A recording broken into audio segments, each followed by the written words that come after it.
เล็กล่างที่เดิมนั่งอยู่นี่แหละไม่ต้องมาพี่กีมาจ่อผมเนาะไม่ต้องมาพี่กีมาเพราะฉะนั้นพวกคุณก็ไม่ต้องเข้ามาอยู่ที่ของคุณผมอยู่ที่ของผมพี่ดำไล่ยูโน่ไม่บานมาเอาเลยไม่เอาอย่ามาใกล้กันผมจะไปให้ลูกน้องนี่ครับพี่ดำไล่ลูกเวียนเอาโก๊กนี่เลยไม่บานมาเอามุกนั่นลูกเลยไก่รักเดียวจะเชิดดูลงเราคุยกันแล้วเราคุยกันแล้วว่าอยู่ใครอยู่มันตัวเจ็ดเดือนนั้นต้องมีจ้องไหมที่เดิมผมก็จะไม่ให้ลูกน้องผมเข้าไปเข้าใจไหมเนี่ยนับแปะเป็นตาเนี่ยคลังจะไหมโปรไม้นั่งนั่งมันไอ้ตะนั่งเตะเอ้ยโปรไม้น่ะกราวเยอะ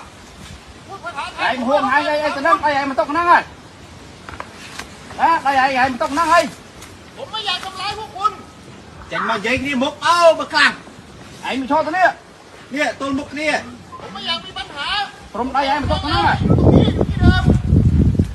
ปัญหาไอ้ยอดลัวโจงเก้ถ้าปัญหาเพราะฉะนั้นพวกคุณก็ไม่ต้องเข้ามา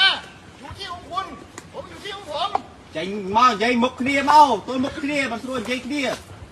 ส่วนใจวินใจไทยสลับเวมปานคนนี้อย่ามาทะเลาะกันอย่าให้ปัญหามันใหญ่ไปกว่านี้นี่ไอ้มาพี่มาตอนนี้พูดได้ไหมมาพูดตรงนี้ได้ไหม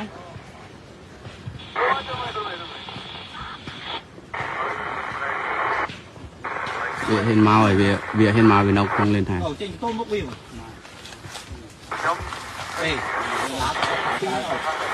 ไม่ติดไปอยู่เบย์โจมั้งเบย์โจkia tập trung đằng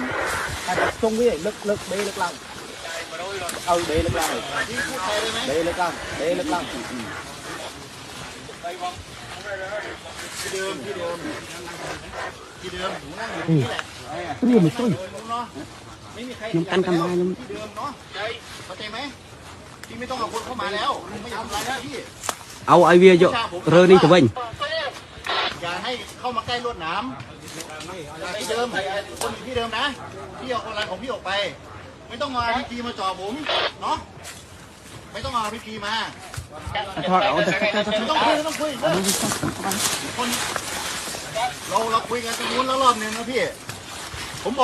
อกไปรอบนึงแล้วว่าถ้าพี่ไม่เข้ามาผมก็จะหยุดที่เดิมถ้าพี่เข้ามาผมจะดันไปข้างหน้าอีกเข้าใจไหมถ้าพี่อยู่ที่เดิมผมก็อยู่ที่เดิมถ้าพี่เข้ามาผมจะดันไปข้างหน้าอีกเข้าใจไหมพี่ตกลงไหมเราจะอยู่ตรงนี้ที่เดิมไม่เข้ามาแล้วนะอยู่ตรงนี้ทุกคนผมลูกน้องผมอยู่ข้างในอยู่ตรงนี้รวดอยู่ตรงนี้ไม่มีขยับไม่มีขยับแล้วอยู่ตรงนี้ไม่ไปโอเคนะพี่โอเคนะต่างคนต่างอยู่นะพี่เนาะโอเคส่งไปเอาพี่โอเคโอเคมีเรื่องอะไรพูดนะพี่คุยกันพี่คุยกันดีๆเนาะสบายใจตามนี้นะบองบ้าโอเคอันนี้กำลังไหมเนาะกำลังเอาตรมดิโอเคจังโอเคพี่ไม่คนมานะไม่ไปคนผมอยู่ข้างในพี่อยู่ตรงฮาร์ดมินกันมาหมกเตอร์สกัดมาพี่ไอเดียดิโอเคออกคุณเฉลยมา